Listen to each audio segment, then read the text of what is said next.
We're here. Now, you might say that guy doesn't look like Emily Ehman at all. No, as we're starting this, Emily Ehman is still on an airplane Oh trying to no. get home from yesterday from Lincoln. The airplane has landed at O'Hare. They're waiting to Okay. get to the gate. This has been going on for like 45 minutes, and she's going to join us from the airport when she Oh. does. That gentleman used to be the erstwhile Lincoln Arneal, who covers Nebraska and has a shirt that's either geographically or automotive or your name correct. Yes, it's my own personal endorsement deal with Ray Gun, so it's great. It's what you can do when you live in the city with the same name. You watch the show like I did. Everybody who's going to watch this Zoom, I presume, also watched. And I will tell you that I was stunned by a number of things, not the least of which was that they did not interview the chair, Jennifer Saxon of Ole Miss, on the selection show, and we Yes. will in about 45 minutes or so. But Lincoln, initial takeaways. I think that I mean the RPI turned out to be a bad judge of where teams are going to be seated. They used a lot of other different metrics, whether it's top 25 wins or strength of schedule. But yeah, the RPI, there was a lot of things that went against that. So, but overall, I mean, I think the top four seeds were who we expected. There may have been, I was surprised how much respect they gave the Big Ten. With the Big Ten got a lot of first and second round hosts as well too. So, but I think once the matches start, all this will go away. But I think it sets up for some exciting matches down the road too. Some enticing storylines await us. A whole lot. The last four out and the last four in are never going to win the national championship, okay? And we're not going to have upsets in this tournament like an NCAA basketball tournament. But I was disappointed. I was really surprised to see that Michigan wasn't one of the last four in and that Michigan Hmm. got in instead of Villanova. I really thought for sure Villanova was going. And I was really disappointed that just four leagues other than the Power Four got at-large bids. The American, which got three, the Big East got three, Conference USA got two, and the Summit League got two, and that's minus one from that for their at-large bids. By the Yeah. way, before I forget, two things. On a spur of the moment, this past Friday, I went to Minnesota Oh yes. and got me a day Yes. of trip and watched Wisconsin play at Minnesota the other day, and Is it? got the greatest golden go. That's probably I upside down. think Golden Gophers. Cardinals. Yeah. This is a great quality scarf, and thank you, Keegan Cook and EJ Stevens, their SID, for hooking me up. I had the best Man. time. Another thing too is if you're watching us and you are not a subscriber to 900 Square Feet, the only all volleyball email, please go to 900squarefeet.com and sign up. It's free. It's good. I work really It's hard at it. You great. love it. And Lincoln's one of our top 16 media poll voters. There you Yeah. go. Uh, did you request a scarf too? Because I covered a game at Minnesota this year and I got no such swag items when I visited. So I feel a little Well, you don't come from as far away, and it's not as big a special trip for you as it is for me. So, fair, yeah, yeah, fair. yeah. See, that thing got my collar all mixed up. All right. So, look, one of the really exciting things for all of us who cover a lot of volleyball is what Indiana did this year, and what a wonderful season, and what a great story. And of course, their coach Steve Aird is like a fave among media types because he's a great guy and fun to talk to, and you should be just ecstatic right now. Indiana in the tournament for the first time since 2010. Cheers. My quote. What do you think? Yes. You asking me, Lee? Yes. Um, Proud. If there's one word right now, it's just proud. I think when I took the job, they won one match, and we've been through it. It's been a long time coming. Obviously, I would have wished we would have done it a little bit faster, but I was saying to someone earlier, there was a whole bunch of people at this watch party, our AD, our basketball coach, and I don't know if a decade ago I'm ready to do it. I think you got to grow as a person, you got to grow as a coach, you got to get the right staff, the right kids, and stay humble and hungry and just keep trying to get better. So, so much of it for me has been I believed in this place, I believed in the people, and it's been a special year, man. It's been a special year. Mm. Is there Steve, even more valid? I was going to say you might be surprised to see Lincoln there instead of Emily. She's still trying to get off an airplane and get into O'Hare Airport to join us. Well, I'll go on record saying I like Emily a hell of a lot more than Lincoln, but that's just a whole different story. Uh, no disrespect, Lincoln. It's just, I usually see you after Nebraska's kicked our ass, so it's just nice to have a little bit of a separation there. I will tell our barber not to be nice to you next time then. Understood. That's fair. I mean, not only did you make the tournament for the first time since 2010, but you're hosting for the first time too. I mean, is that just further validation of what this team has done this year to be able to get to play at home the first weekend? Yeah, I think, we obviously don't have a lot of experience on this side. The funny thing is all of my experience on the women's side was with Russ.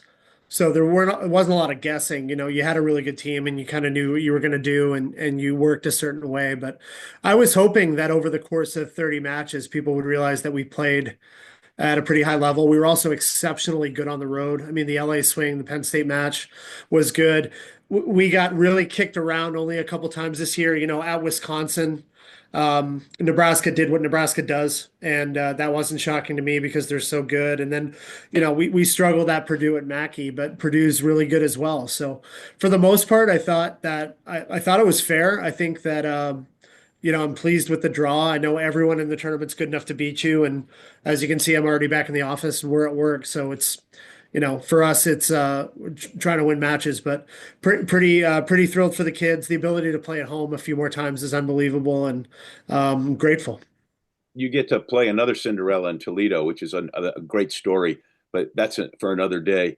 Steve, you, as they say, outkicked the coverage, exceeded all expectations. When did you realize going as you went through the season that you were going to end up being this good? Well, I think this is going to make you guys laugh, but you understand the deal. When our setter got off the plane and made it to campus, I was like, okay, here's the deal. Because I knew she was good. I just had a great relationship with her from the beginning of the recruiting stuff, and I'd seen enough of her to know that she would impact it. The Miami match to start the year was great. It just showed me that we had some character and some kids who were going to fight. But it wasn't until the LA swing where we beat USC and UCLA because, I've been around, man. I mean, Lee, I was having drinks with you when I was 20 something years old. And, like Russ really gave me the landscape and the understanding of the history and tradition of all of the teams and like how good everyone is. And to be able to take a program that had won one match when I took the job and then go to California and beat two just exceptional programs with storied histories, with great staffs and great players.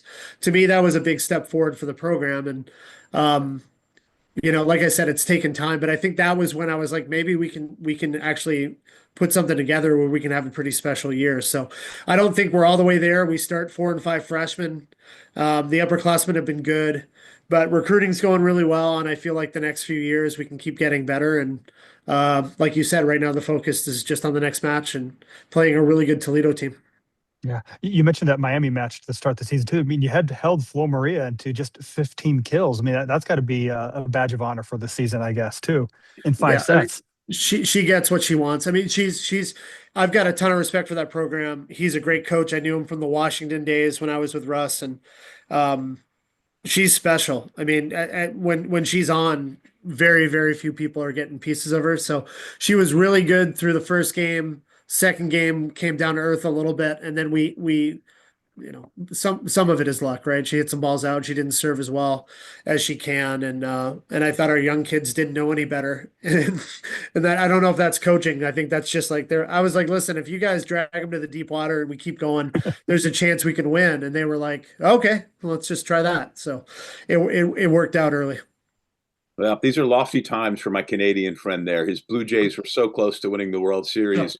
Maybe your Maple Leafs one year, who knows, Steve, but you're more importantly, where it really matters, your Indiana Hoosiers are in the hunt, and we're happy for you and appreciate your time.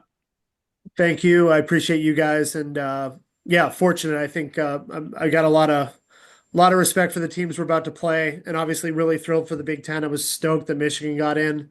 Mm-hmm. I love that group, and I think Nebraska, if they keep it on the rails, or have a chance to win the whole thing. And after our match, I talked with Jalen Quick and just it's hard to do. There's a different pressure when you're in that space. And I have some experience with kind of being around that type of team and what they've been able to do and what Danny's been able to do. Full credit to those guys. So I wish everyone the best, and hopefully we can put a few matches together and maybe make a run at this thing. Good deal. Hey, thanks, Steve. Excellent. Thanks, Cheers, Steve. guys. Take care. Yes. If you're still with us, and you darn well better be from the beginning, he is Lincoln. We're just starting. I know it's early, and it's not like you can tune in the middle or just like scrub, and you wouldn't do that. You'd be. We're still. Emily Ehman is still trying to set up in the airport, and she yesterday boarded a flight at 5:30 in the morning in Lincoln. It never took off. I think that she got it back on that same plane again later, and they took her off. Then they canceled everything. She spent the night, and then, and anybody who's traveled, especially in the Midwest in winter, you've been through this kind of thing. I was in Minneapolis, like I said, I did that one day quick trip, but my flight was delayed because the pilots were late in getting there, and then the de-icing process takes a while. But man, I tell you what, the Minneapolis airport, efficient. And it came time to de-ice, and these two big old trucks with the big cherry pickers and the sloshy stuff they put on the planes, one on each side. And I mean, thank you. And we were on our way. It was, I got home, so I can't complain at all. They know how to deal with snow up in the Twin Cities. So yes, they do. So while we're I just want to give a quick heads up. Coming up soon, Kevin Hambly from Stanford, Kelly Sheffield from Wisconsin, and unbeknownst to the two of them, Louisville outside hitter Payton Petersen and UNI coach Bobbi Petersen, her mom, are coming on together, and they don't know that. Matt Ulmer from Kansas, and at the top of the hour, in theory, NCAA chair Jennifer Saxon, Andi Jackson from Nebraska, Jerritt Elliott from Texas, and Dave Shondell of Purdue coming out of the bullpen. So pretty good lineup. And so we don't even have to do any idle chit chat because Kevin Hambly is about to join us. And this thing, somehow every year this thing works semi like clockwork, Lincoln. And there is Kevin. Hey guys. Yeah. And it's so weird here because it's been dark all day, and it gets dark here about 4:15 now. And looking at you, and it's still light out in Palo Alto. So that's what you get for moving to Boston, man. Well, it's a little cold. Of course, I went to Minnesota Friday, spur of the moment, to go watch Wisconsin play Minnesota because there's a direct nonstop from Boston. It was quite a cool trip. Yeah, that's cool. That's cold. Minneapolis cold. They got a bunch of snow. Yeah, I mean, I coached in Rochester, Minnesota in the winter, and that was not fun. Oof, that's true. Are we talking pro league stuff? Pro league, yeah. The USPV back in the day, we had a 4-team league, and yeah, Rochester, Minnesota. Yeah. Well, Kevin, when I saw you on Sunday, August 24th in Lincoln, Nebraska, you took a tough loss to the Huskers, and to say the least. But but I said afterwards, I didn't talk to you because you weren't very conversational that day. But I wonder why. Yeah. But I said, this team has the chance to grow more than any team that I've seen and that I know of this season. And I think that I was right. Fair enough? I mean, I'm not comparing all that stuff. We're just trying to be the best team we can be. So it's hard to say, but in that match, I think we knew we weren't ready for Nebraska. Like they're experienced. They've been on the stage. I'm starting 3 true freshmen and then Julia Blashoff, who's not really played, has not really played in college volleyball because of injuries and other things. So really 4 freshmen and a sophomore and this super young group. And, we didn't expect to beat them. We just wanted to see what they were about, kind of measure ourselves against them and then say, okay, this is what we're aiming for the rest of the year. And we've been fighting every single day to be the best we can be. And I think the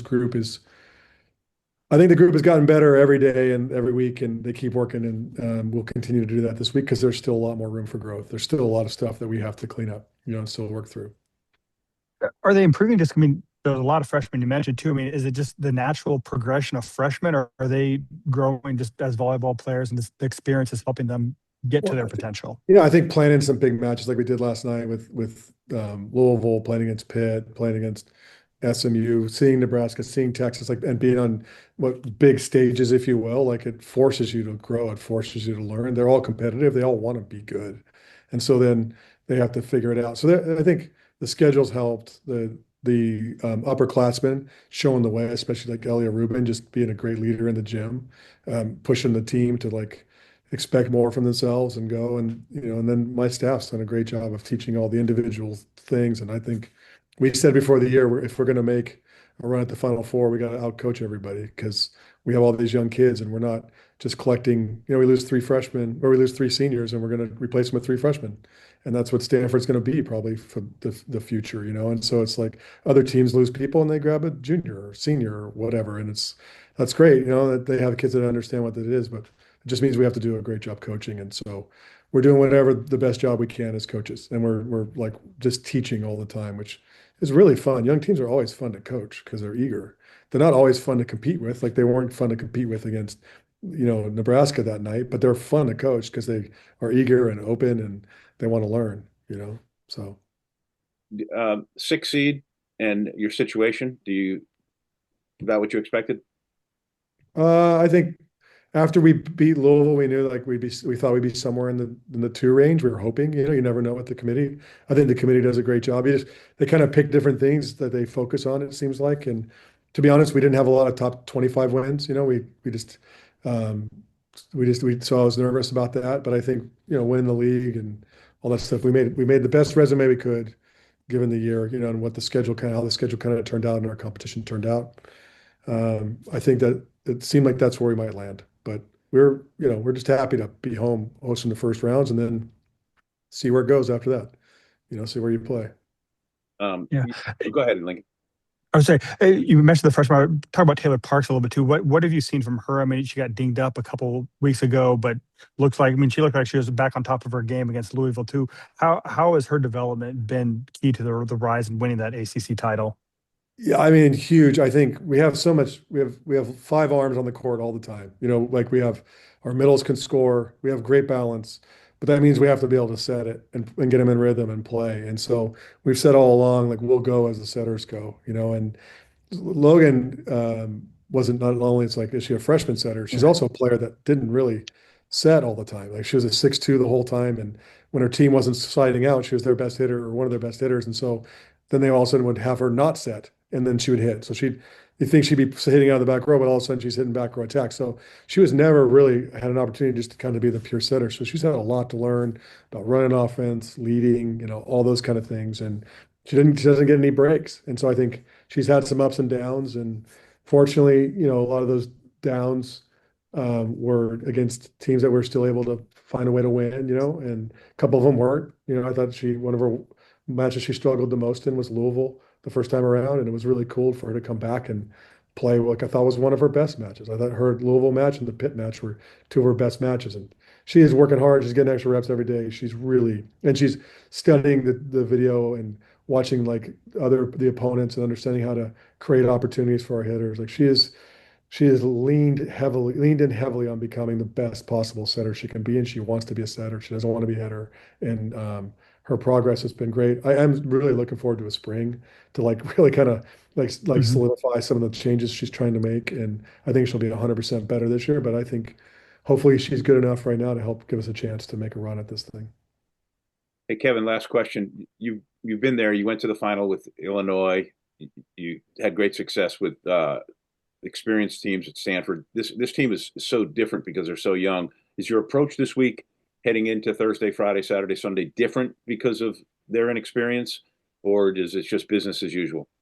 No, I think it's business as usual. We'll still work. We kind of always work through whatever till we're done. We don't ever taper or any of that kind of stuff. We'll still try to get better. I think the thing that's harder about the younger teams, our team in 19, when they've been to this is their 4th straight Final Four, they understand that the match in front of them could take them out because they were close to doing that at times, and they know that if they're not focused on the moment, that they could struggle. And I think what I'm concerned about right now is just, you see the bracket and you see the path, and you're like, oh, everyone's looking Kansas City. It's all about Kansas City, and everyone's like, oh, here's what it's going to be. Here's going to be the path. And we're just trying to remind them that that doesn't matter. Like, and it doesn't, you don't know what the path's going to be. You don't know who's going to be in front of you. And if you start looking there and you don't take care of what's in front of you, you won't end up there. So let's just stay in the moment and keep playing. And I'm more worried about keeping freshmen's heads there. Because the minute they're like, they see the bracket, like, when are we leaving for this? I'm like, we're home, you guys. And we're playing one match. Like, let's win the match and let's get going, you know? So I think they just have to learn. There's a lot for them to learn about all this stuff, of course. And every coach is going to say that, be in the moment. You know, I think, but I think it's a real big key, and to be in the moment and stay loose and have fun and just enjoy playing in the NCAA tournament. Everyone's happy in the tournament until you're not, you know, or you win, and it's kind of a cool thing. Hey man, appreciate it. Good to see Of you. course. I'm Good to jealous. see you, Lee. Jealous Stay of you. warm, man. Thanks. Yeah, see you, Lincoln. And Thanks, Emily sends her regrets, but she's getting off an airplane and hoping to join us from the terminal at O'Hare. It's a Tell long her I time. said hi. Looking forward to hearing it on broadcast. Later, guys. Bye. See ya. We transition quickly to Keep it rolling. I don't know. There's a name there I don't know that's in the waiting room. I do know Kelly Sheffield's name. You know, hey, you know, after you left the other night, you know, I got swag. Okay. I'm just saying, you know, I you know, just saying. You're bringing that to us. This is how we're starting this conversation. Lincoln, I'm. It's great to see you. I'm sorry we're not Emily, but it's great to see you walking around with a sweatshirt with your name on it. Maybe I ought to be getting one that's Kelly on it or something. It's got to be a green sweatshirt if you get that. So you know, you've had a half hour or so, 40 minutes to digest the whole show, the selection, the bracket. Tell me about what you think about where Wisconsin is and the situation. It's, you know, I don't think that you get too caught up in that. It's a fun game to play, you know, going into the bracket, the selection show, because we've got idle time and it's the first time all year that you don't know who's next. And so, all right, well, let's try to figure out where we're at. But once it comes out there, there's just no judgment behind it, at least how I've always approached it. And so, you know, it's one match at a time. It's Eastern Illinois. I know very little about their team right now, which is always the case when you get in the tournament, and what makes it really fun, because you just get so much in a silo of your own conference, you know, and maybe watch a match here or there of some other teams. So the fun begins after this Zoom, is trying to dive in on who's coming to Madison Tuesday night. Probably they'll all get here and we'll play Thursday. Yeah, the Midwest to travel now. Oh, what could go wrong there? Yeah, sure thing. Yeah, it wasn't like I got home smoothly from Minneapolis, but I'll tell you what, they know how to handle snow there and the airport. It was great. Don't mess around. Go ahead, Lincoln. That's right. I mean, I kind of was looking at this region. It's the region of champions. You got Texas, Penn State, Wisconsin, Stanford. You got 22 different national titles in that thing too. I mean, before you get to that too, I mean, talk about your team. I mean, when I saw with Nebraska, Wisconsin in person too, very different than what I saw on TV the last few weeks too. I mean, we know about the the style of play that Charlie changes when she's back on the court too, but did that change the team dynamics and just kind of the energy when she's out there? Certainly. I think it's, you know, there's a different timing, you know, a setter that's been through that a little bit more. We're very, feel very, very comfortable with Andi, who is taking over. I don't really, you know, it kind of makes it a little bit tough, you know, when you see on ESPN, this is our record with Charlie and this is our record without, you know, and, you know, Andi, I'm sure, is sitting there going, well, you're talking about me right now. And, you know, but there is a difference in experience. And when you're competing in this conference, you know, there is going to be a little bit of a different deal. But Charlie is one of the elite college players in our game, and I think she's got total control of the team offense and what we're trying to do, and you know, and temperamentally and just you know, she builds people's confidence. So We're playing as well as we've played all year, and I think that's the idea going into the tournament. Well, if the other night is any indication from watching you at Minnesota, you guys are hitting on all cylinders. Looked really good. And Charlie's one of those setters who you appreciate more seeing her in person and the way she plays. But it just looked like your team just moved and rotated and was together, communicated well, just really, really looked good. And your libero feels like the best kept secret in America. She is. I think I felt like this would be a team that our fans would enjoy watching grow as the season went on. We lost a lot from last year, a lot of not just talent, but experience, people that have been together a long time. And it was a new crop of people. It was their time to step up. Some of them transferred in, but a lot of them were just, I think we played 4 or 5 freshmen, that are kind of in the rotation, especially when Charlie was out with Addie running the show. And they've gotten better. A lot of times you get worried about the young kids running out of steam as they're going, and our young kids have continued to grow and get better, and the excitement is where it was coming out of the gate. There's more confidence because I think they see themselves growing. Well, the kid we're talking about, by the way, Kristen Simon from Assumption High School, which brought us Anna DeBeer, among others, really good. Hey. I asked her what was after the match. I said, "What was better, the environment of us versus Minnesota the other night, playing at Minnesota, or Assumption versus Sacred Hearts that she was a part of?" And she pondered that. And once we got about 8, 9, 10 seconds into her pondering, I said, "Whoa, that just told me everything." You don't need to answer it. If you think about it, then the answer reveals itself there for sure. Well, Kelly, when I jettison you, coming in behind you is you and I coach Bobbi Petersen and Louisville outside hitter Payton Petersen, who don't know that they're coming on together. And Emily Ehman sends her regrets, but she's trying to get off an airplane and join us from O'Hare. So you'll certainly have plenty of Emily time later on in the tournament. It's yeah. I mean, just so many good stories, right? I mean, that's Bobbi and her daughter and the year that she's had, and Louisville and the year that they've had with the transition of coaches. There has been so many elite coaching that is done. I even look at Lincoln at our conference, and my goodness, voting for who was coach of the year. I mean, when it got right down to it, it's pretty easy for me. I mean, it's really, how do you go anybody but Danny? I mean, that's really. Holy cow. I mean, there's been a half dozen elite jobs in our league alone. And, Louisville and Bobbi, the job that she's done has been amazing as well. Well, you've done a good job too, but I got to kick you out. I got to stay on schedule. Go. Yes. See you guys. Go start preparing for Illinois. There you go. All right. Lee, let me get these folks in here.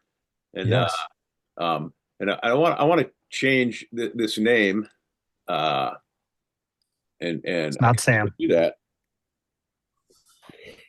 Hi, Payton. I got to take some guy named Sam's name off of this thing because I don't know who that is. I know who you are. Are you there, Payton? Yes, I'm right here. Okay, stay it right there. Now, there you go. Perfect. That's Lincoln Arneal. He covers Nebraska. I'm Lee Feinswag. We've met, but I know your mom, really well in a long time, and there's probably a part of you that's glad that your mom is not going to be in the same regional as you, but yeah, and not have to play her. Is she coming on the Zoom call? If she would, I just got her there. There she is. Yeah, and I didn't tell her that we were doing this. Hey, I didn't know. Gosh, it's good to see you too. I'm fixing her name from the SID's name because it's his account. And there we go. Now we got it right. Hi, Bobbi. Hi, how's it going? Oh, it's going good. Aren't you glad you don't have to play against your kid? Oh my gosh. Yes, very much so. We talked about that a lot, didn't we, Payton? We did. Been talking about it since the last time we played. Last. Well, Payton, you shocked the world, of course, last year in the semifinals when you had to come in for Anna and had, I think, a once-in-a-lifetime experience there.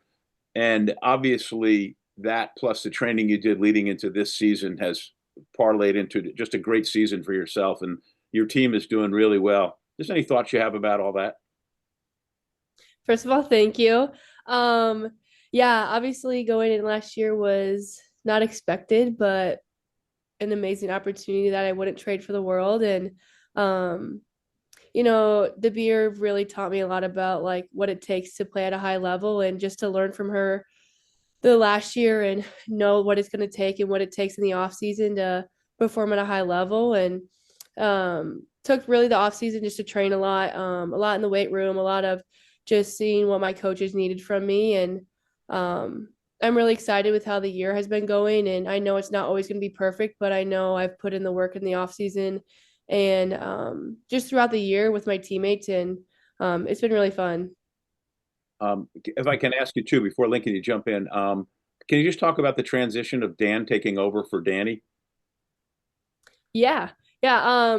At first it was different, but it was seamless. Like as soon as we knew that Danny was leaving, we knew that Dan was gonna be the right fit for this program. And it's been awesome. He loves the game, he knows a lot about the game, and he's just really passionate about this group and he wants the best for us. And he did defense last year, and so now he transitioned over into offense. So that's a little different. And he's still trying to figure that out. And then we had Parker come in, and he's been great too, taking over the defense. But just a love that Dan has for the game and his willingness to learn and just be accountable and take accountability for a lot of things. He's very transparent. I think that's what makes a great head coach is he's going to tell you how things are, and whether you want to hear it or not, he's going to tell you. And I think that's really helped this team throughout the year.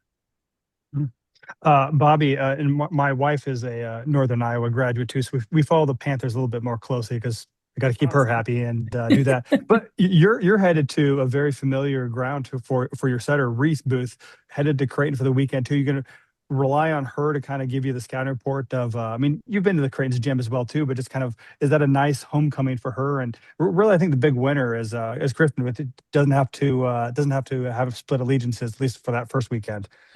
Yeah, which is really cool. And the other thing, we're in a rotating tournament with Creighton, Race, and Louisville, and it happened to be at Creighton this year. So we got to play a preseason match there. I would say, between Creighton, Minnesota, some of those places, it kind of feels like a home court during NCAA tournament time because they're places that we've played a lot. We've played the NCAA tournament there. Even when we weren't doing the rotating tournament, Creighton's always been a team since they left the conference that we wanted to have a home and away type situation anytime we could. So that's awesome. Obviously, Reese can give us a scoop and has a lot of people there. Obviously, they're Creighton fans as well. But especially, in that first match with Utah, just being able to have some support. We know she has a lot of friends and family there. Mm-hmm. I'm sure Kirsten will offer to host a meal or something as well, too. So always love to have Kirsten on your side for sure.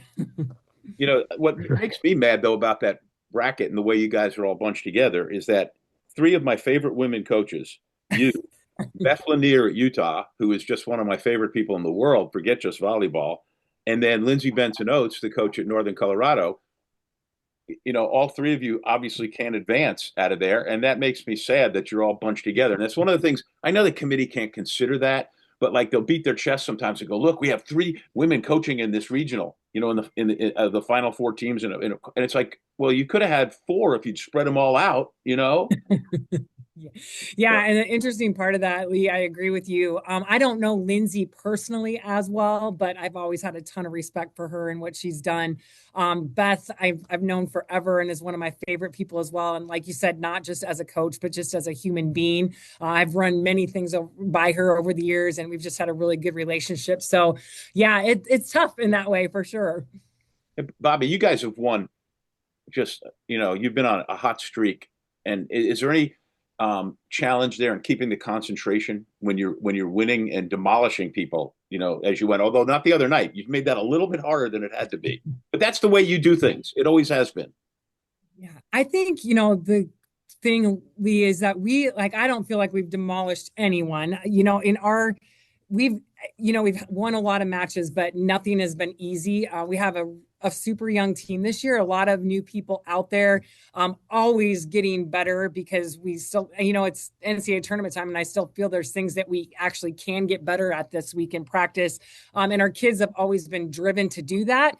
There's no complacency in anything that we're doing because we know each match in the conference, we're going to get everybody's best effort, and we have to be prepared and ready, and not always knowing if we're going to come out on the winning side, but we want to make sure that we're controlling the things that we can control. And having a young group, it's just continually being, it's a challenge in a different way. It's just trying to, even the first match of the conference tournament, I was just, I forget we have several people that have not been on a court in a postseason type situation. And we had a lot of nerves in that first match. And I took a lot of responsibility for that because I don't think I prepared our team well for that. I don't think I prepared individual people well enough for that, because obviously lots of young people, all very different personalities. So you have to kind of figure out, okay, how are they going to respond to that? And, obviously the NCAA tournament is a whole different level of that. So we have a very short time to figure that out here in the next few days.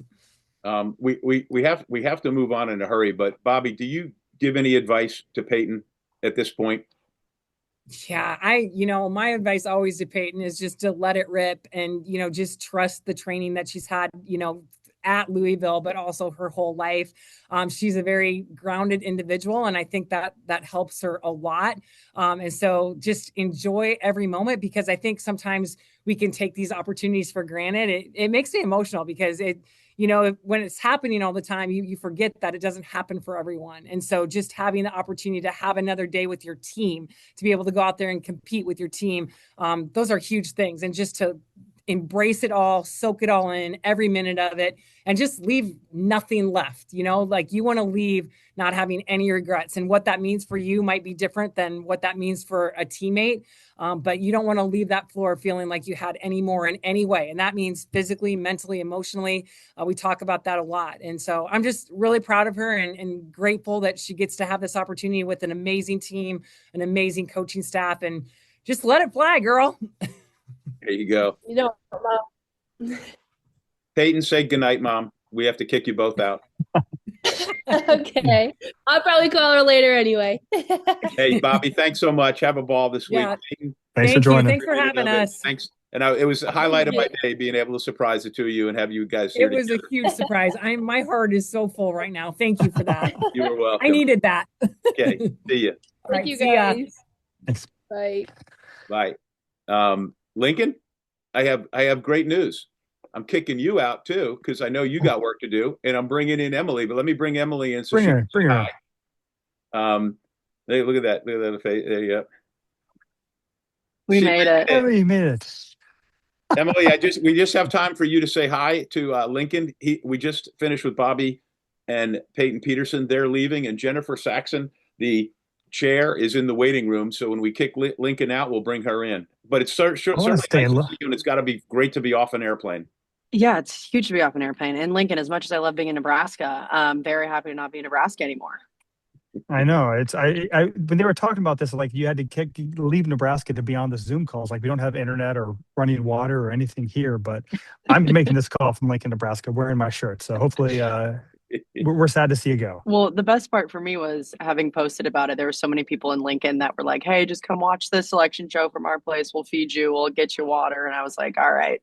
I love it. Lincoln, thanks for joining, and thanks for coming out of the and filling in for Emily, and really appreciate it. Some great questions and insight as well. You bet. Thanks for having me on, Lee. We'll see you in the postseason. Okay. Bye, Lincoln. Your question? No, not till it posts, Lincoln, but it'll go up real soon. Great. Okay. We'll see you later. Bye. All right. Em, it's so good to see you after what you've been through the last couple of days. Oh, don't even get me started. It's been unreal. I'm just happy to be boots on the ground in Chicago. And I got to watch a selection show from the plane. So that was nice. Good. Oh, good. Well, we both, I think, get to meet Jennifer Saxon for the first time. Hotty toddy, gosh almighty, who the hell are we? Hey, flim flam, bim bam, Ole Miss, by damn. I used to have a T-shirt that said that. I went out of my way to find one the first time I went to Ole Miss. Hi, Lee. How are you? Nice to meet you. Jennifer. Hi, Emily. Hi, Jennifer. Nice to meet you. Jennifer, are you the happiest person in America now that this day is over? I'm ready to start watching some more volleyball. Like it's like these couple of days I start having withdrawals because like and we've been watching all year and then you get a bracket out, we're watching through the weekend and you're like, we have to wait so much longer to see the rest of this. But I'm really, really excited, as is the entire committee. So we hope everybody else is too. Oh, absolutely. And I should tell you a couple things. Emily has been trying to get out of Lincoln, Nebraska since Saturday morning at 5:30 in the morning, and she just jumped on this Zoom right before you got in. So she's actually at O'Hare Airport. I'm in Boston, and of course, I assume you're in Indianapolis, going to head back to Oxford, and Yep. we are so excited to have you. I was shocked that the ESPN show didn't have you on as a guest because I think the whole world wants to know a lot of things, and we certainly do. And I guess can we just start with how did the process go, and what was the toughest part of the last few days for you guys?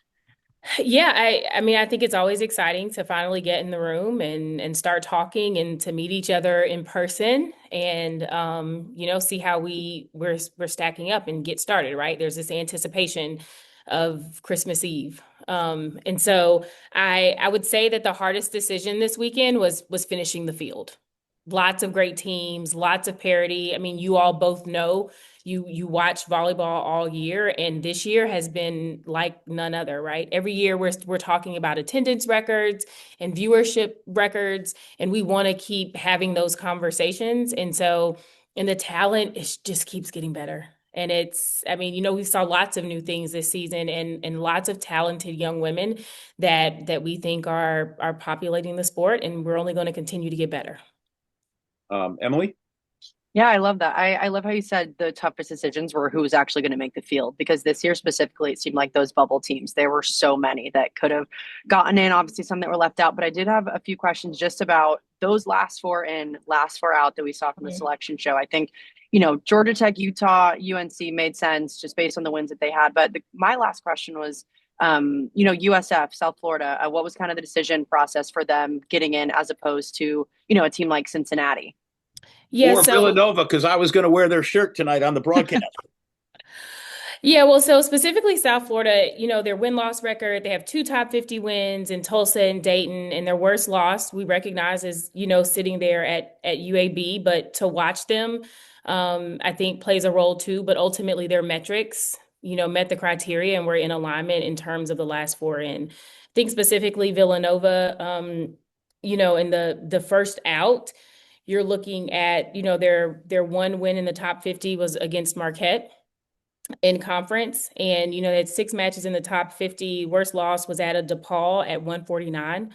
And, ultimately the metrics of the group, they just did not, strength of schedule, also to some degree plays a part, but they ultimately just did not meet. Their RPI was pretty high and their KPI was, but their full body of work did not rise to the level necessary to make the field.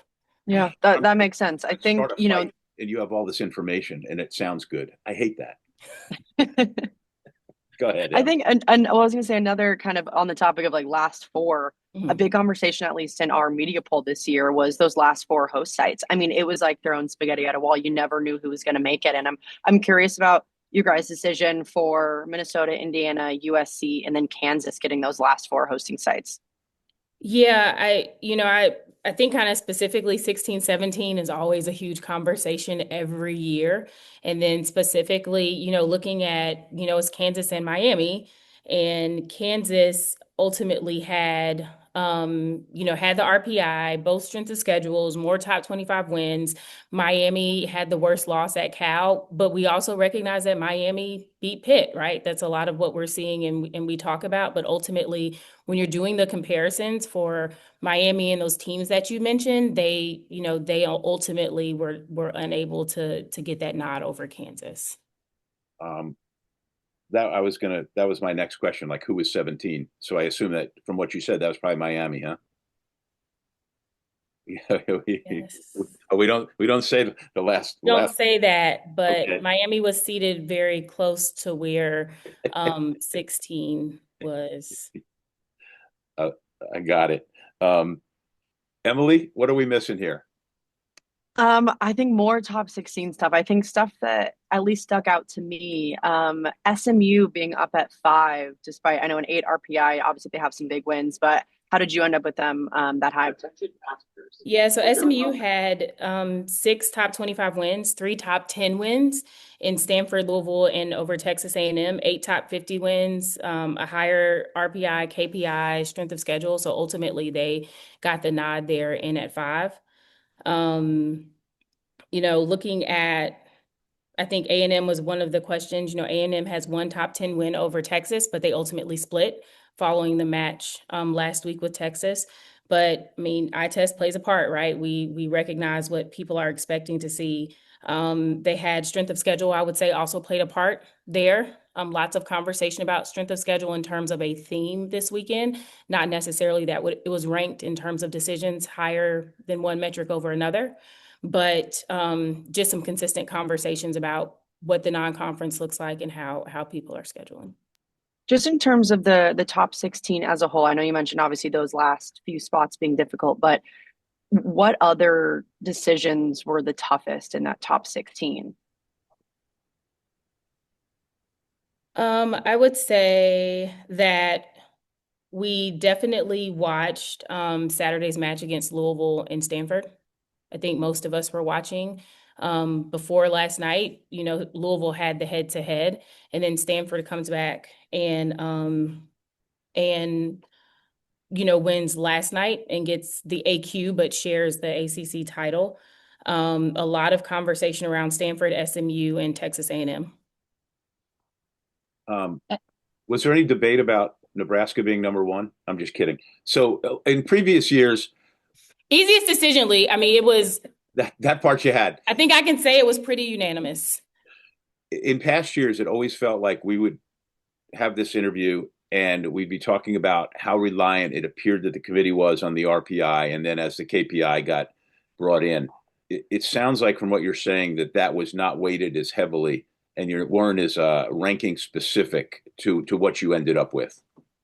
I would say that we look at the whole, all of our metrics, because that is what is required. Ultimately, I can't say to you in terms of how we vote, how someone voted and what weighed more on them versus another. I will say that we try our best to use the information that's available to us and trying to we're going to continue to have a conversation as we dig into the RPI, right? I think as we talked about, volleyball is ever changing. It's continuing to grow. We have to have conversations about how our metrics are growing with the game. Oh, go ahead. I was just say, just the last question that I have, and I know that volleyball has so many new viewers and maybe don't understand the process as a whole. Can you just take us through what the heck you guys do with all these numbers, all these charts, from the time you get in the room, what are we looking at and how do you decide? And can you keep it to a couple of minutes?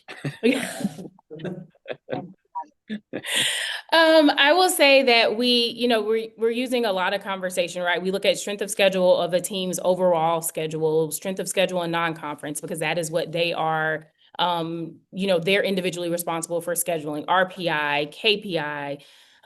We look at in reference to, we look at top 10 wins. When we refer to that, we're talking about primarily the RPI. I will say that the KPI keeps coming up, right, in the conversation as we talk about top 10, top 25 wins, as we talk about top 50 wins, worst losses. In terms of getting here, I would say, because we have all these metrics, right? We have amazing staff with the NCAA that's helping us put all these things together because, as you can imagine, it is overwhelming.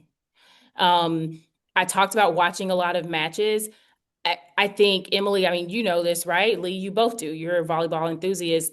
It felt like there was a match on every day this season, and that was amazing. And the accessibility to the game to watch. And so as a committee, we're talking consistently all the time about the matches. Lots of, while eye test is important and that actually happens in the room, right? We're still selecting and there's a huge screen and we're like, what is on TV? Who is playing? What is happening? Individual computers. We all have computers in front of us, RPI, KPI. We have an amazing intern who is helping us put all that information together, and we're connecting on a regular basis. Kristen Fossbender, JJ Rackley, like they're like wizards, trying to help keep us on track and guide us and getting all that information together. We start pretty early on Friday. We try and we start from the top. I think it's fair for me to say that. Oh, we lost Emily. Oh, yeah, she did. She texted me to say that her laptop just blacked out and she's hopping back on. Okay. But well, we also, we get in the room, have our greetings really quickly, get our stations set up, log into everything to see all of our metrics. We have these huge TVs kind of around this little conference room table set up that are showing us all of our metrics, our legislative metrics, right, that we have to use. And so that helps. So when you're talking about getting all this information, all of the information is there. And then in a big group, I kind of call it as the chair driving the car. And so we hear from people where we want to start. I would say that we look at the metrics and start with, KPI, RPI, and say, well, where are we starting here, right? I think this year, to your point, Lee, was probably a little easy to say, who are we looking at for number one? Like, what's the comparison for number one and number two? And so those are just some of the things. We do an initial ballot, so everybody gets homework in our week heading into selections. We also work with the regional advisory committee, and that's comprised of coaches who are actually playing these teams. They're game planning against them. They're seeing them on a regular basis, and we get information from them throughout the year. So they provide ranks and regions. And so like East, Midwest, Southeast, West. And so we get that information, and there are 2 committee members that are assigned to each of those regions, and they're getting all the information that can largely be difficult for us to get. Injuries, who's available, who's not available, what are some mitigating factors. Unfortunately, there have been instances where teams have maybe been sick and had some people out randomly, just lots of things. And I know I feel like I'm rambling, but it is a lot that goes into it. And then we take that information and everybody comes in. The first thing that we do is actually put in on a computer system. So I don't know what the next person votes, my initial ballot. And that is where we start with those teams. And so it's actually pretty cool. I was a volleyball fan before getting this opportunity, and I will tell you that being in the room is something to behold. And there are lots of people that are really, really excited about this sport that want to make sure we do the best job that we can to continue to push it forward. And we hope that, this bracket is going to give us another opportunity to set some records. I love it. Emily, I'll clue you in on the little tiny bit that you missed, but yeah, in addition to travel woes, she's got computer woes. Jennifer, thank you so much. Look forward to visiting with you when we see you in Kansas City. I'm sure you'll be at multiple sites over the next couple of weekends. I do multiple TVs and computer and iPad. Yes. And Emily's going to be on site. Where are you going first round, Emily? No first round. I'm doing the 5th set though in Charlotte. So we're doing it on the SEC Network studios rather than Bristol, but I'm excited. It should be fun. Good. Me, Holly, Courtney, and Mary. Outstanding. Nice. Very good. Yeah. Very good. All right. Well, Jennifer, thank you so much. We've got Andi Jackson from Nebraska waiting on us. Nice. Yeah. Well, exciting. Thank you all so much, really, to both of you, and exciting about the continued coverage for this sport and being able to lift up these young women, and hope that we can have an excellent tournament over the next couple of weeks and see y'all in Kansas City. I just don't know if I can live with you calling Kristen Fossbender a wizard, but we're going to have to go on that. You hear that? You heard that, Fossbender? Goodbye, Jennifer. Bye, Jennifer. Thank you. That was great. She had all that information. She was loaded for bear, but the questions we were going to ask are obvious. Now, Andi Jackson might not know the questions we're going to ask. Hi, Andi. Hi, you guys. How are you? I'm good. How are you doing? Good, thanks. It's been an exciting night. Yeah, the committee just said there was a big debate over whether or not you were going to be ranked number one. And no, I'm just kidding. That's just like. Oh, I was like, I'm kind of shocked to hear that, but I guess. You hit 561 this season. Is this, like they say, like sometimes when a baseball batter, the ball looks like it's this big. Does the court look that big to you, and like the openings and stuff, or when you've been playing? In some occasions, if we run like a really fast tempo, yes, that you can see between the block, but we play against some pretty good blockers in the Big Ten. So usually you have the 4 hands in your face, got to swing high, and I think that's where I find most of my success is high hands. For you and Bergen, just thinking year to year and having that connection be so consistent, what's kind of been key for that for you too? I've said it before, but I just think how much we communicate with one another. Bergen has no problem telling me where I need to be, and I am super comfortable telling her like, "Hey, Berg, maybe speed that up a little bit," or "Hey, Berg, like that was just a little bit too high." So we have a very good line of communication when it comes to what we're telling each other within like the tempo and where I need to be. And we're both like, if we ever miss a connection, I'm always like, "Oh, Bergen, like I would need to speed it up," and she's like, "No, it was way too slow." So it's a lot of back and forth. It's a lot of collaboration between us, which is what I think makes our connection so special, because it's never taken in a way of criticism. We know that we're just trying to help each other get better and we want the best for each other. So we always take that communication really well, the feedback really well. Andi, what do you touch? Have you measured your jump touch? Yeah, 10-9. That's up there. Can you dunk a volleyball? I have never tried, and I know it's so stupid, but I have never tried, but I need to. One more question before I let Emily jump in, because she knows you and your team so well from having, all the work she does with the Big Ten Network. But when you are on a team like this, that's obviously very talented, and you've done extremely well, but you've played at such a high level of consistency for so many weeks and months. How hard has it been from a focus, concentration, stay in the moment aspect? Yeah, it's hard. And I think that a lot of the people on the outside don't realize that when you have a season like a conference like the Big Ten, it can be a very long season, and it's 10 weeks of on the road and you're practicing every single weekend. We don't get any bye weeks. So every single weekend for 10 weeks, you're playing and you're traveling. And now that we have some schools that are a little bit further than we're used to, you have really long road trips like Oregon and Washington or UCLA, USC. So it can be a real grind mentally, and it's really easy to get complacent. We talk about it all the time on our team that when that week 5, week 6 mark hits, that's where you start to see a lot of the upsets happen, because teams get complacent and teams get tired and injuries happen. And we don't want to take for granted just the season that we've had. And Danny said it in a press conference earlier, like we're in such a position where we don't have any injuries. Like our team is all healthy and we still have so much joy when we're playing on the court, especially this far into season. And with how consistent we've played, that's very rare. So we don't want to take that for granted, but I think that we have so much joy, and we do such a good job of finding joy in the small things. Like we just did Secret Santa during the selection show. We do it every year. And it's just like those little things here and there that just keep the joy going. Who did you get? Oh, you're not allowed to say. No, I am. So I got Ryan, and then the person who got me my gift was Lainey. Okay, go ahead, Em. I love that. Andi, I just thinking year to year and going from a coach like John Cook to a coach like Danny, what's been the biggest difference for you this far into the season, where the coaching I know is different, but just in terms of a day-to-day basis, what's been the biggest difference having gone through an entire conference season now? There's quite a few things. And I think it's, Emily, I know we've talked before, but it's things that I think people aren't surprised to hear. We respect Coach so much. He has done so much for the sport and for Nebraska, especially women's volleyball. But I think Danny just has, I don't want it to come off in a negative connotation, but a more modern take on coaching. And I think it's a little bit easier for her to connect with us because she's a woman and she played volleyball specifically at Nebraska. So she knows what it takes and she knows how to set that standard. But at the same time, we can relate to her on a personal level, and she can see things that maybe Coach wasn't able to, just being a woman and playing sports and going day to day. So I just think that has been such a blessing for our team, having a woman in that leader position who can really connect with us, like I said, just on an emotional level and like that relationship level.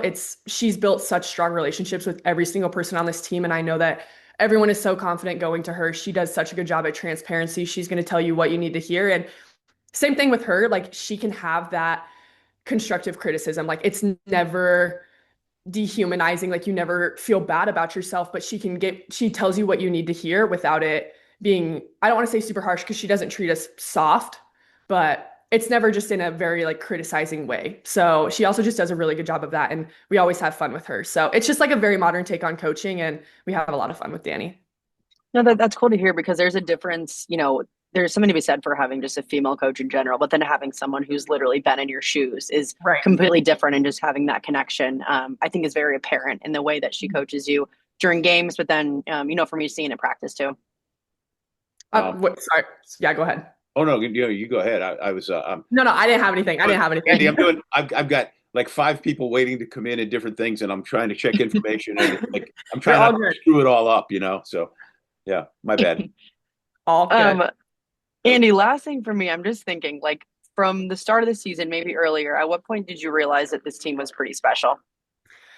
Oh, geez. I think from our first game when we played Pitt at the ABCA first serve, you could just tell that the returners were so confident in what we had to offer, and people were just stepping up left and right. And obviously we had been training since March, every team has, and it's kind of hard to tell when you're training early in spring and you're playing a little bit smaller games. And obviously Nebraska, we go to high school gyms and play. So it's kind of hard to tell like where you're going to be at in the standings in those moments. You're good, but you want to know like where you stand among the best. But I think after we played Pitt that first game, it just felt so smooth on the court, and you could just feel the confidence from every person on that court, whether they were a freshman or a senior. So I think in that moment, I was like, wow, we're back. We obviously had a really tough ending to our season last year, and there can be some stress with seniors graduating and, freshmen coming in and they're quote unquote underdeveloped. So there's like a lot of outside noise with that. But just after that first game, and especially after that first tournament as a whole, there was so much confidence. You could just feel it. Like everyone knew that this team was so special and we were going to potentially have a really good season.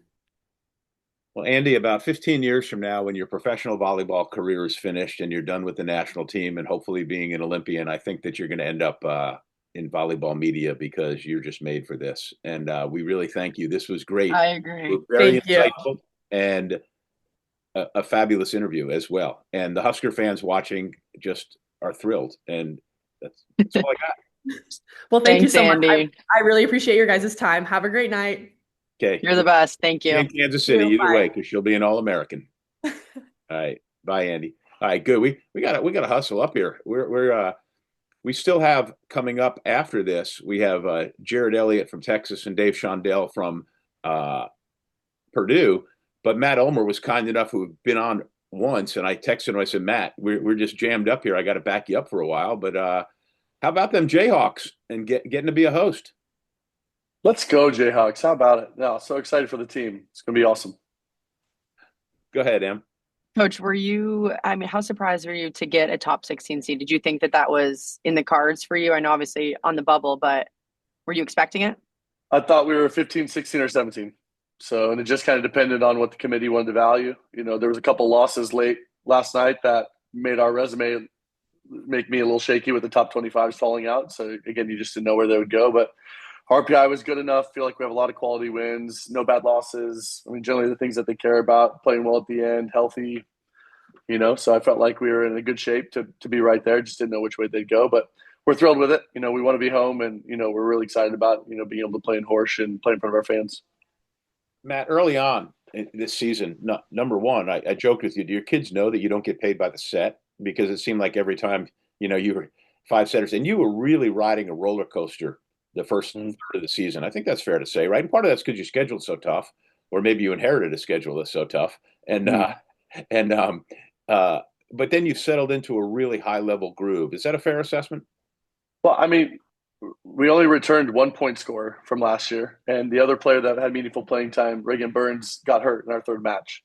So we just had a lot of new coaching staff, so I think, and we were playing, like you said, Wisconsin when they were really healthy, and Penn State when they were healthy, and Creighton twice, and go down the list. We're playing a lot of great opponents. So, I think for us, it was about learning. And again, the whole point of that schedule was to try to get ready for now, put us in a position where our strength of schedule was high enough, our RPI would be high enough, et cetera, and that we've been battle tested so that, when you're going to play good teams like High Point, Miami, Tulsa, if you're able to get past that, you're ready to go and you've been in those environments. So, the reason we did it, it worked. And, now we're going to see, what we have. But roller coaster is a fair assessment. Yes. Thank you for that. Well, early on. Yeah. Blood pressure high. Yes. All those things. Yes, absolutely. Coach, I just got one for you before you go. Just thinking about the Big 12 as a whole, the conference so good this year, getting 10 teams in, can Can you just talk about the strength of the conference and how that really prepares you for the tournament? Yeah, I mean, it ties the record, right? I mean, 2014, I was in the Pac-12 and we had 10. I think that was a record at the time, and now the only other time to do it was now. The conference is really deep. I mean, there's just a lot of really good teams, a lot of good coaches, a lot of good talent spread out. Again, national contender, not sure we have that. We'll see. ASU's doing a lot of good things, and I thought comparing them to the teams that we saw in the non-conference, they're right there. BYU, I think, is hitting their groove right now, and their lefts are as good as anybody's lefts. So I think that'll be interesting. And then, like I said, just a lot of really good defensive, gritty teams that can find ways to beat you and wear you down. So, no, I mean, it's a really deep conference, which just means every night you're playing a tournament team, basically. And again, I think what that does is hopefully it preps you for now. You're just used to that. You can never have an off night because if you do, someone at a high caliber is ready to beat you. So, hopefully we prepared ourselves, each other well, to make a good run here. Rock chalk. Jayhawk, baby. Thanks for being flexible with us and for coming on. Always great to visit. I'll see you in Kansas City, win, lose, or draw. Well, for you, anything. You know that. Come on. I appreciate that. Okay. You got it. Thanks, guys. Appreciate it. All right, my good friend. night. You take care. Bye. All right. Emily, the hits just keep on coming because as soon as that goes away, we'll bring in Jerritt Elliott, who I'm going to say the same thing to him that I said to Kevin Hambly once he gets settled in there. There's Jerritt.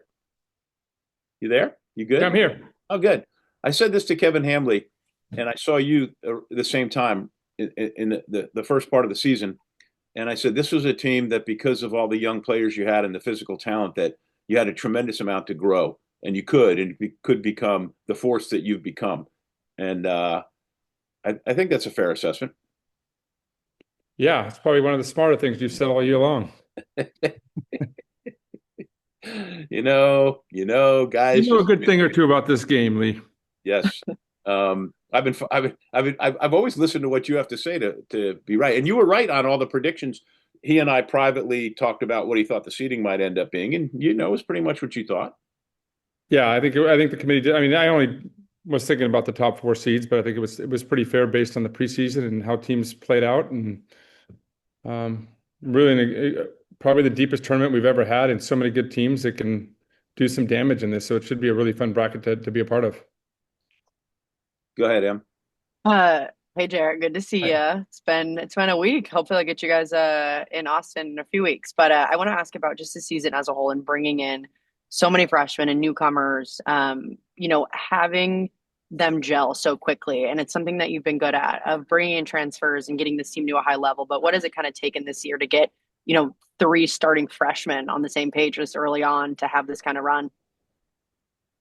Well, I think my coaching staff has done a really good job with him. We added Ben too, so it was another piece that we had to be able to kind of work through and get him comfortable with our players. And that all started in the spring. And, he did a really good job kind of incorporating systems and making sure the communication loops were really clear and what they were expecting. But really, it all started in the spring. The players just did a really good job of taking care of one another, spending time with them, investing with each other.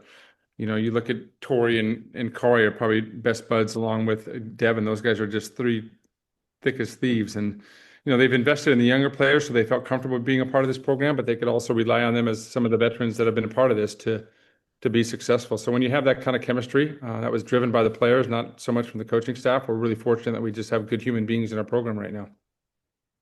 Jerritt, there are times, you don't block as well as you should. Your defense might not be what it is, but your offense is like a baseball team that's like gorilla ball. Every player can go yard. And it sort of feels like when, the other team can't take a play off against you for anything. Yeah, I think obviously we got some nice arms. We've got some good offensive systems that we can change and make some adjustments to. I think obviously behind the block, we have an opportunity to be really good. But with so many young and new players, the blocking was probably the last thing that's really kind of clicked for us right now. And I thought we made some big strides in the SEC tournament kind of leading up to that. And I'm excited about it, and they keep growing and they're working hard every day. So if we can put that together, if we can get a little bit better in our serving game and get teams out of system a little bit more, I think that would benefit us a lot. Coach, I want to ask about the SEC tournament. Obviously didn't end up how you wanted, down up 2-0 and losing in 5 in the championship. How much have you guys talked about that game, but also kind of used it as fuel to head into the NCAA tournament now that you've had, almost a week off? Yeah, I've been coaching a long time, and that by probably one of the hardest games I've ever had to swallow at the end of that, up 23-19. And, we just really shot ourselves in the foot. We made a lot of errors, and congrats to Kentucky for staying with it. But, I think we missed 3 swings. We missed a serve, missed a blocking assignment. I mean, it was just a snowball effect that I had. And the funny thing is that I think it was at 18, I was like, God, we are playing so well right now. We're in such a good groove, and I'm so comfortable with what we're doing. And then that happened. And then I think it's really hard to recover from that. Obviously, thinking that you were going to win that, I think our players understood that at 23-19 because they hadn't copped up a game like that. And then, Kentucky obviously took the momentum and ran with it and played great. So, we've talked about it, obviously. We get in and we talk about every match, the good things that we're doing, the things that we did really well, and then how do we build from this? The good news is the players are the ones that feel very accountable for this. They know that they had that at their fingertips, but they also feel like they're playing the best ball they played all season. They feel like our defense is getting better. They feel confident about what they're doing. And to perform on that stage the way they did and came out, I think it all started at Ole Miss. It was the first time since preseason that we really kind of went back into the attacking mode, which was fun for me to see and see where we're at. You have won national championships there. You've done it with all different types of players, but a lot of great veteran players as a rule. This group has so many young players. Is the approach you take this week going into Thursday, Friday different or the same? Or do you just have to, have them approach it the same way? Yeah, that's a good question. I think it's, you never know what you're going to get with so many first-time players, right? So you try to do the best job you can in terms of organizing their life, organizing the week for them because there's so much stress. We've already talked about trying to get off social media and not following all these different pages to kind of look further into the future. We'll talk to some of our veterans to kind of just spend some time with them about what to expect and that they can do this, giving them some confidence. And then ultimately, let them know that we don't have to be perfect during this thing. We just got to be good enough that night to get through that match. And it's going to be a super challenge from the moment we serve the first ball, and I'm excited about it. And, our bracket's tough, and I like our bracket. I think that Texas, we've always had more success when we've played tougher brackets. You're getting a good rhythm going. I think it's really good for us when we get to play big name teams because then I think we have a different mindset. I think it's hard sometimes when you're, one of the top teams and you're expected to win those games and with a lesser name on the shirt. So I think it poses well for our program. There's no such thing as an ugly win in the NCAA tournament. They're all good. I'm with you on that one. There you go. Thank you, man. Really appreciate it. And look forward to watching you guys and then seeing you in a couple of weeks in Kansas City either way.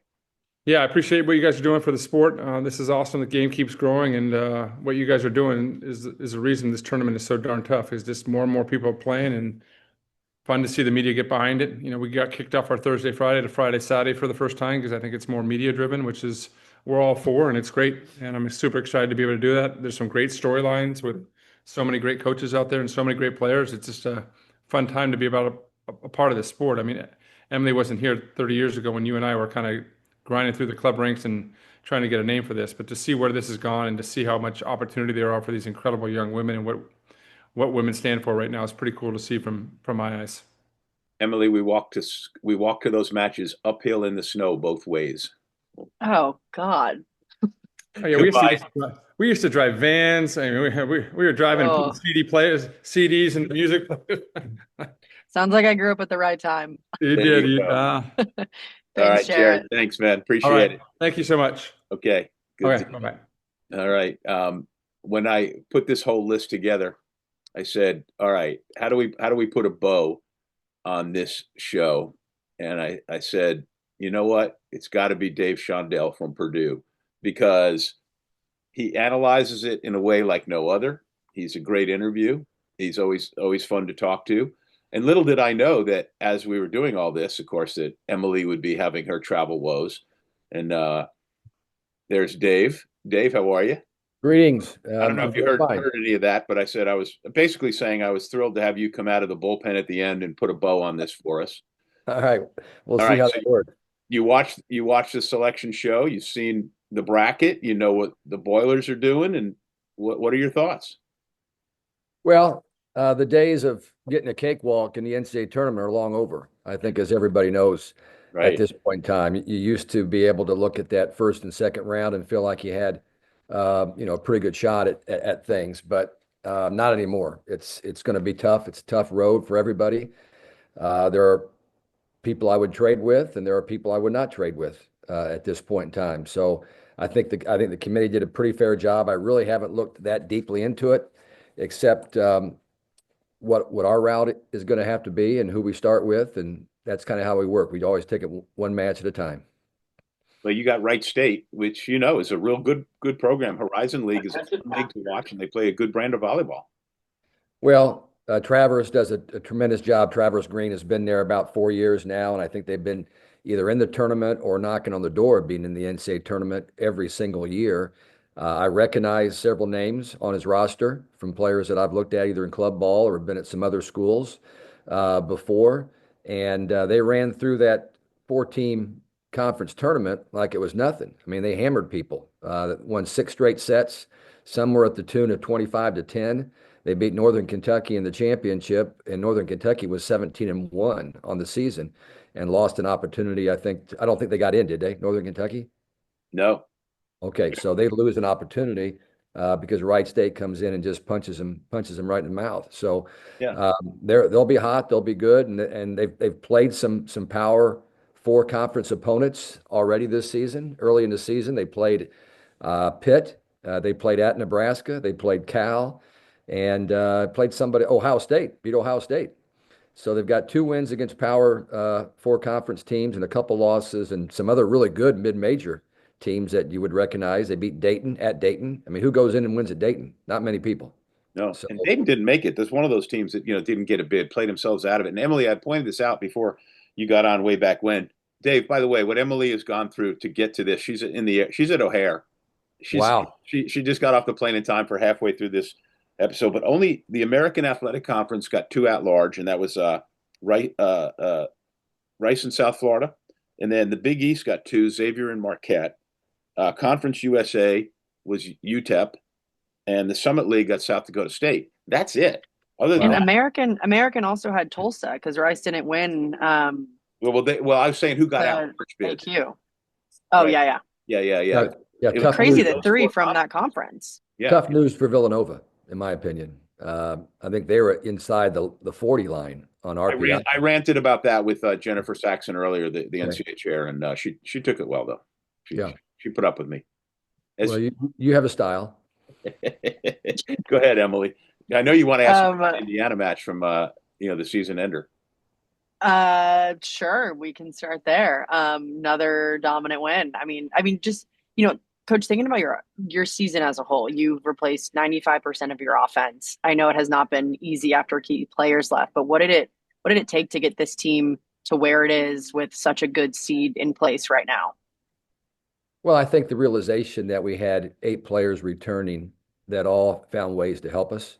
We're more talented than a lot of people wanted to give them credit for, I think, before the season started. And I'm talking about Taylor Anderson, who I feel like is playing at an elite level right now. She gets no conversation. Nobody talks about Taylor Anderson, okay? And she's just playing at an extremely high level.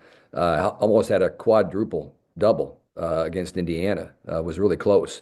But she's, if that's what it's called, I think that must be what it's called. But she was exceptional. Kenna Woolard has been averaging about 4.6 kills a set, which is awfully good, and is playing all 6 rotations, doing everything, which she has not done at Purdue before this year, but has just stood up and held up beautifully for us. And Grace Heaney, who was a lefty that didn't play a year ago, had shoulder surgery and didn't even play. Has been a very solid right side player, hitting about 330 on the season and blocks well and serves well. She's also playing 6 rotations, which I didn't dream we would have her doing at this point in time, but she's proven that she needs to be on the floor.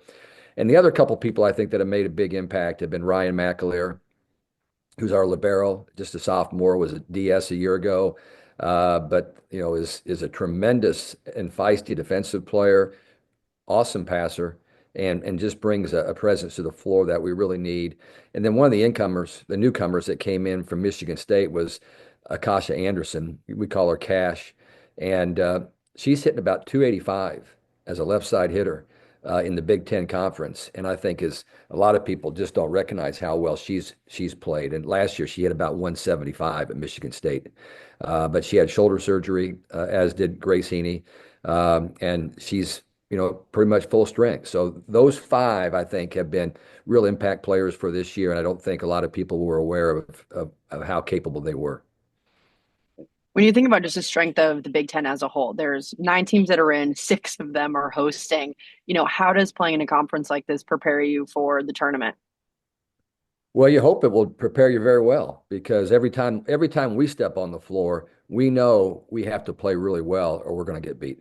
We don't have the aircraft carriers on our team, okay, that a lot of the teams, some of the teams in the Big Ten have. Unfortunately, we got more, fighting jets that are out flying around trying to score points on our team. So we know we have to be well prepared. We have to be locked in with a great mental attitude about the match, and we're going to have to play at the top of our game, or we will get beat, as happened to us, a few times this season, where teams that I didn't think really should have beaten us at the time did beat us. And so it's nice that happens, because now your players know if you're not ready to play, it'll be 1 and out. So get ready. Channeling your best Al McGuire, the aircraft carrier. That for you old people, that was always his reference. When you say old people, you talking about me or Emily when you say that? Oh, both of you. She's okay. wise. She's wise beyond her years. All right. I think I've gained 10 years of age in the last 48 hours. So you look great. We'll count that. You look terrific. Oh, thank you, Dave. Yep. Dave, before you go, tell me a couple of teams, and they don't have to be in the Big Ten, but maybe nationally, who we aren't giving enough credence to in this tournament. Well, I don't know, who we're really giving a lot of credence to. I think Nebraska is flying above everybody right now, as you probably have already pointed out. You don't go undefeated in the Big Ten, even though I've said this all season long. I think that the level of play in the entire country is down a little bit from where it has been, because we don't have all the fifth-year players that are making all these teams have professionals on their rosters. And so you don't have nearly as much of that going on. I look at the Big Ten, and I just feel like every time, with the exception of a couple, we had opportunities to win every single match. And we weren't putting veteran players on the floor. We had a pretty green outfit. But I like SMU. We beat SMU, but we shouldn't have at that point in time. It was like the second weekend of the season. And we played them at maybe 11 o'clock in the morning down in Lexington. And I thought we played with great purpose. And I don't know that they were expecting us to be that kind of a team on that day. And but they've got a kid. What's the right side player? You know her name. But Malaya Jones. She doesn't get near the credit she gets. She's a man among girls when she plays. I mean, she is really, really something. And you got to set your whole defense up, to try to slow her down. I don't know if the left side is back, the transfer from, I think she transferred from SC, if she's back playing all the way around or not yet. But I think that they're good. I think Wisconsin is a hot ticket right now. I think that talent-wise, they were clearly the second most talented team in the Big Ten, behind Nebraska. Another team that's red hot, and I'm not just trying to go on a Big Ten bandwagon at all, but USC seemed like they've won about 15 of their last 16 matches. They had a tough run where Indiana and Purdue went out and beat them on their home floor. And then UCLA did the same thing, or it might have been at UCLA, and they lost like 3 in a row. And it was a real wake-up call, I think, for some kids that had a lot of talent and thought they were going to just, go out and beat people. And since then, they've been awfully good. Obviously, Kentucky's great. I mean, Kentucky's got 2 of the best outside hitters in the game, and they're hard to defend, and the middles are playing well. Stanford's going to be a real challenge. But I don't know, man. I think it's Nebraska, and everyone else is chasing them. I don't think many teams are as good as they were a year ago that are the headhunters. That's a really good point, Dave, because a lot of people say how high the level is this year, and I think it's a high balance. But to your point, because of COVID, we had so many players who were able to continue, and there were so many good ones that this is a little bit different. And this year, the one thing that stuck out to me is how many great pin hitters there are, more than any other time that I can ever remember. There's so many great left sides and there's so many great right sides. I mean, we always have lots of liberos in this country. It's like we churn them out like crazy. Yeah. And, there may not be as many good setters and as good middles, but man, on the pins, they're everywhere. But I know in our league, there's a lot of good setters in our league. I know that. I thought it was a really good year for setters, and you're right. Middles not as strong of a year for middles in the Big Ten, but you better be prepared when with the pin hitters, because there's a lot of good ones, and across the country, every match we played, we had to really focus on pin hitters. Well, hey man, thanks for your flexibility and for staying up late with us and finishing this up. You brought a lot of insight, and I appreciate it. Well, always a pleasure talking with you guys, and enjoy the tournament, and we'll probably see you somewhere along the road. Okay? 100%. All right. Thanks Dave. so much. You bet. Thanks, Dave. All righty. Bye-bye. Emily, truly one of the most fun days, because we get to, I'm so glad you got to speak watch for yourself. Yeah, for everybody who stayed at this point, now we're going to get off volleyball for a second. You do have to tell people how your day started yesterday. So you had Nebraska on Thursday. Yeah, it's crazy. I spent 3 days in Nebraska for a 70-minute game, which is the craziest. Yeah, I mean, I don't need to go on and on, but yeah, I tried to leave Lincoln Airport at 6 a.m. yesterday. I moved my flight up twice because I thought it'd be smarter, and it actually ended up screwing me over. But small airport, short of staff, tried to de-ice multiple times, had to get off, 5-hour delay, 4-hour delay, got on again before it was canceled at around 4 p.m. and then stayed the night in Lincoln. Got a flight out of Omaha the next day. So it is what it is. Oh, is that where you flew from, Omaha today?